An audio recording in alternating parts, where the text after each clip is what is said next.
to Tarot Talk. I am Mariah. I am a wellness and soul coach at Return to Earth Wellness, and I want to talk today about the difference between tarot and oracle cards. Now, everything in this video is going to be my opinion as a tarot reader, as an oracle reader. Although I don't offer oracle readings to clients on my website, I do incorporate into the soul coaching. And of course, if friends or family ask me, I may pull a card or I may just pull one. Anyway, I do offer tarot readings on my website. Oracle readings, well, let's get into the difference. And again, this is going to be my opinion on the difference between tarot and oracle cards. So I have my tarot deck here. It is not Rider-Waite-Smith tarot deck, but it is very similar. It is the Goddess Tarot by Chris Wildhair. I'm probably severely mispronouncing the name, but the language and the story follows very similarly to the Rider-Waite-Smith deck. So if you're familiar with the Fool's Journey through that deck, this is extremely similar. And I do feel like tarot is a language. I feel like all of the cards are part of the language, and you do need all of it, versus an oracle deck. So I have my oracle deck right here. These are my two main decks that I use. This is the Oracle of the Trees. I talk about this all the time in my personal life, but I am obsessed with trees. I think trees hold so much of the soul and memory of the earth. But this is my oracle deck. Comes with a little booklet, like most decks do. Pull them out, and these are much smaller. Tarot cards, oracle decks, it's kind of based on the artist, but you can see the difference in size between these two here. So this is much smaller. So one of the main differences that I see with oracle decks versus tarot decks is, especially this one, each card is its own message. So there's not really a language to be spoken with the oracle deck. The message of the one card is the message. So let's see, if we look at mistletoe, okay, the mistletoe card.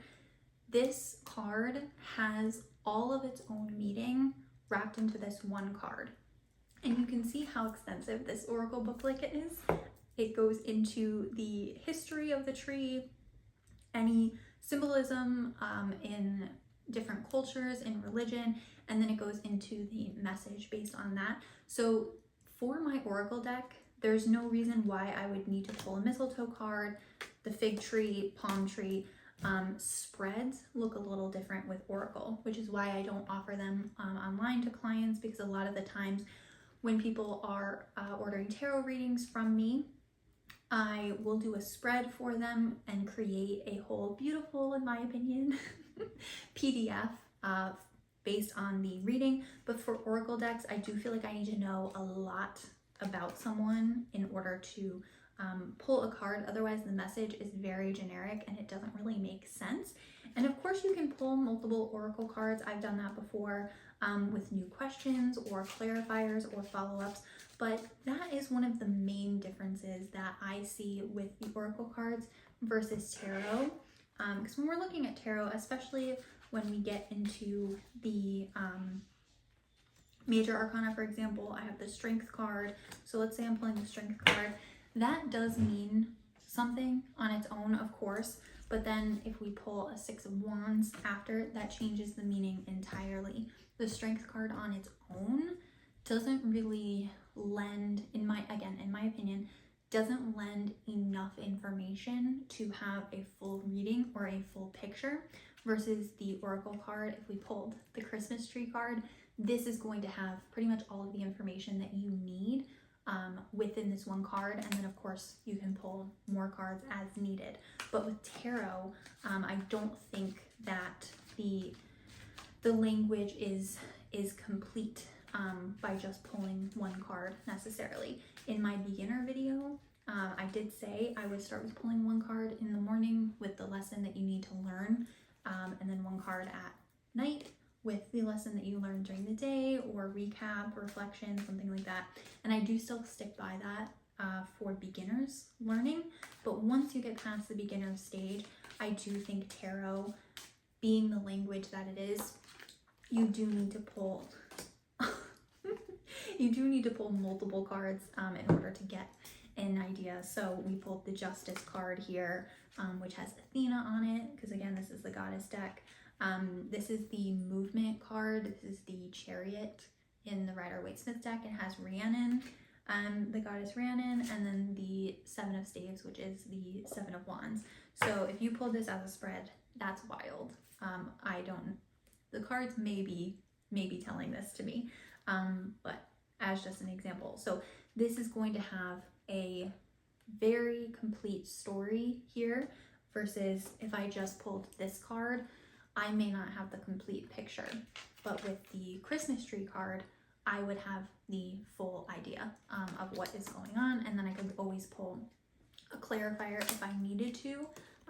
But this is going to have a full story here. If I had just pulled the Justice and Athena card, it may have a very different meaning, or a stunted meaning, than if I continued and pulled the Chariot and the Seven of Wands. So short video, I know, and hopefully that made sense. Again, there are also so many different types of oracle decks. There are also many types of tarot decks. I'm more of a tarot traditionalist, so like I said, my deck follows pretty closely to the Rider-Waite-Smith deck. I think that tarot is, again, a language, and there might be multiple dialects of that language, but I don't think that you can branch too far off of it. That's just my personal opinion. If you're doing tarot for fun and just having a good time, I think there's no problem with getting, like, I don't know, a deck based on chinchillas or something. There's so many fun decks out there. So if you're just having fun, I think that there's no problem with doing that at all. If you are a reader, or you are trying to do this for a living, I am a little bit of a traditionalist in terms of that. So I do think that there is a very core language with tarot, and again, it branches off into dialects. Oracle cards, again, there are so many different types, you know, and different ones resonate with different people. Sometimes I use a combination of tarot and oracle, because I do call my tarot deck my unhinged bestie, and then my oracle deck is like the big older sister who's giving the sage advice, whereas my tarot deck is like, hit him with your car energy, right? And then my oracle deck is like, you didn't actually do that, right? So I do think that's one of the major differences as well, is the decks can have different energy, but the oracle cards, everything you need to know is generally going to be housed within the one card, maybe two. There are so many different spreads you can do with tarot and with oracle, and so it is up to you as a reader as well, what relationship you develop with your cards and what makes sense. So definitely do some meditation, do some introspection, trust your intuition on that. But yeah, again, I hope you liked this very short tarot talk, and the big differences that I see as a reader between oracle and tarot. And again, to recap, tarot is more of a language. Oracle, we can pull one card more often than not to really get the message. I think oracle is a little more direct than tarot is sometimes, which is why I think tarot is my deck is my unhinged bestie, versus my oracle deck is I am a big older sister, so that's also why I'm saying it, because I'm like, hello, I'm giving you a very clear, straightforward message, what's going on? So that is the big difference that I see between tarot and oracle. Again, if you disagree, that's totally fine. I'm happy to have a discussion in the comments below. These are just my opinions. If you agree with me, go ahead and leave that comment as well. I'm excited to hear everybody's opinion on that. And again, I do offer tarot readings on my website, rtewellness.com. Oracle, I don't, again, just because I need to know so much about you to get a good reading. If you want to ever DM me or something, I'm happy to pull a card for you. But I will see you all in the next tarot talk.